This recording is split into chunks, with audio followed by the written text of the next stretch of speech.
Dahil gusto ko lang, si Claude, tinry mo pa bang humabol? Hanggang kailan ka nag-try humabol doon sa diba? pag-gusto? Kwento mo.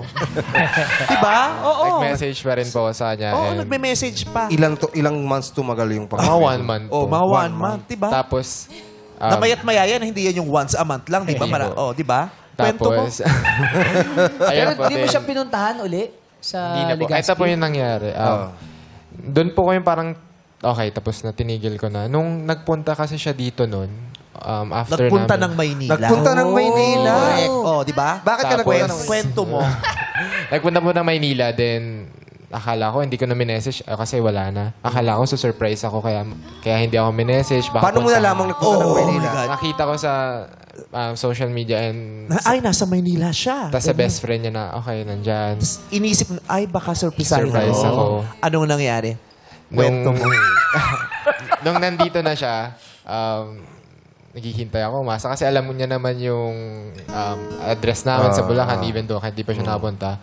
Pero nung naghihintay ako na pupunta kaya. Tapos nung nakita ko na sa story, bumalik na siya ng Bicol na hindi niya man lang ako pinuntahan. Kahit Hindi ikaw ang pakay niya sa Maynila.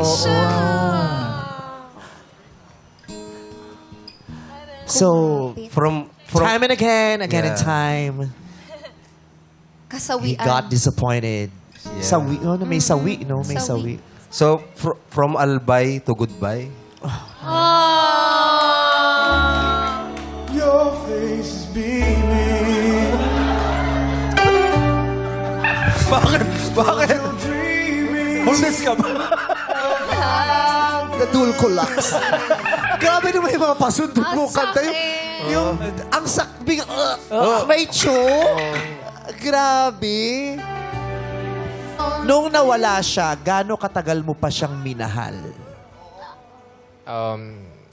mga kaka-move on ko lang din po lately. This year.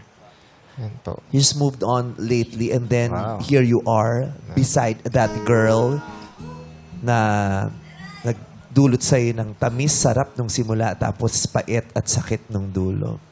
Have you forgiven her? Opo, napagbigyan ko naman even though na kahit may tanong ako sa sarili ko, at least ngayon nasagot na and malaking tulong. Thank you po. At least na-relieve ako na okay, for good naman pala. Wala yan. Parang bisita.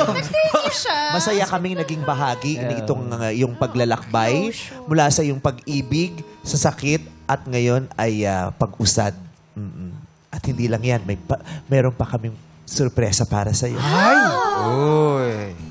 Matapos ang panayam na ito, Ayan na. tatanggap ka ng 10,000 pesos! Bakit sasabihin pesos? Cash ang sabihin mo. Cash! One! At 10,000! Cash! Dinadry run kayo dito. Sorry. Hindi siya sure eh. Sorry. Baka magaling kasi sa kanya eh. Dambo, dadaan ka pa sa camera, ha? Anyway.